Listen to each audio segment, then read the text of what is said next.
Okay, so welcome once again. In this episode, I'll be talking about the primitive data structures.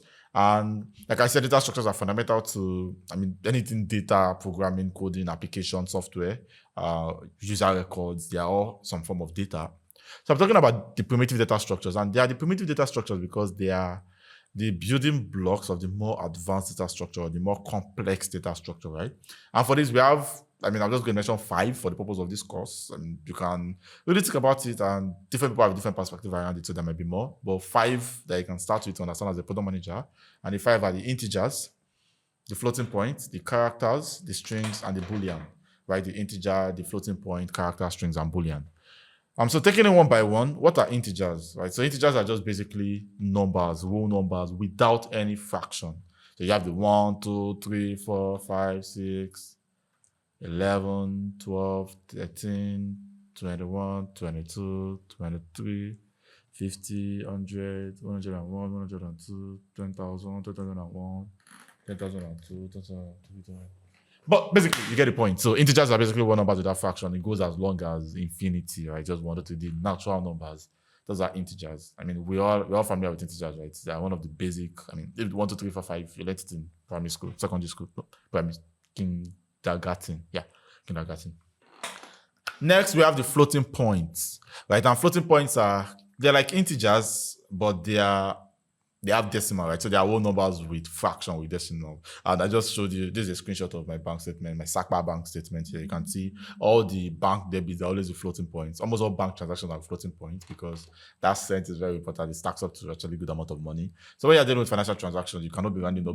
You cannot always round them up to integers because you'll be losing a lot of money or making a lot of money from charging your users. So you want to use floating points so you can have like decimals, 0.25, 0.35 on top of it. So floating points are whole numbers with decimals. Now, different programming language might call it a little bit different things, but just get a rough idea of it.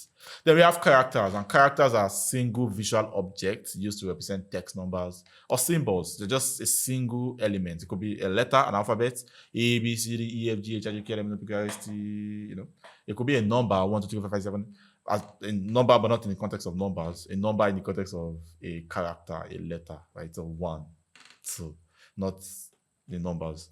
So characters are just a single element, right? That is representable by the computer, right? It could be a symbol, like the naira symbol, or like the dollar symbol.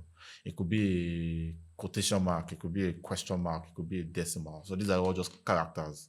Then we have the strings, and strings are usually combination of characters, which could be sentences, could be words, could be like your BVN. Your BVN is not a number. Your BVN is actually a string, even though it's a combination of numbers. You cannot add a BVN and another BVN together to get anything meaningful. In recent, so a complete sentence would be my BVN is 1, 2, 3, 4, 5, 6. So the BVN there is acting as a string, even though they're a combination of numbers, right? They're not acting as a number. Your account balance too is a string, not a number, right? Even though they're a combination of numbers, it's actually a string because you cannot add, not your account balance, your account number, right? Is a string, not a number, even though because you cannot add your account number to something else. You can only add it to other letters, use it in a sentence. Your account balance, though, it's a number, right? Because you can add it.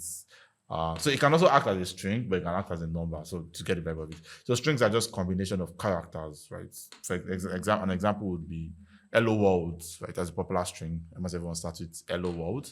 Another example could be welcome to technology for product managers, right? That is a string. Another one is Demlade. Is a wannabe awesome tutor. I'm trying.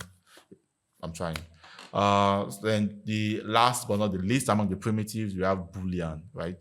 Booleans are basically true and false, right? True values and false values.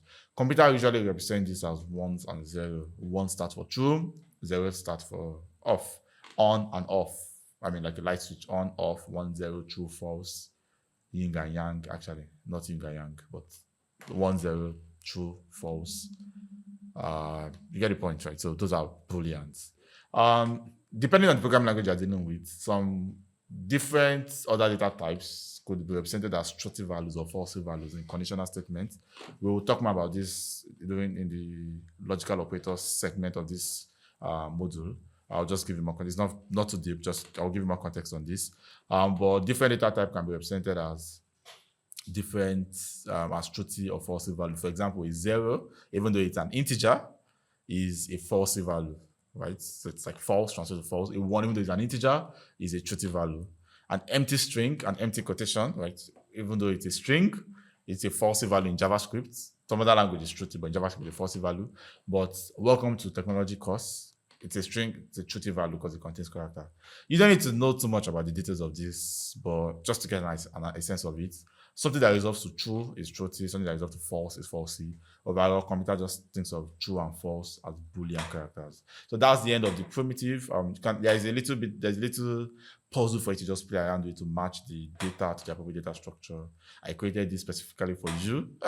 I mean, it's Aki. I did not put too much work into it. I mean, I put a lot of work into it, honestly speaking, but it could be better, but I just created this for you. Let me know what you think about it in the description, in the discussion. See you in the next episode.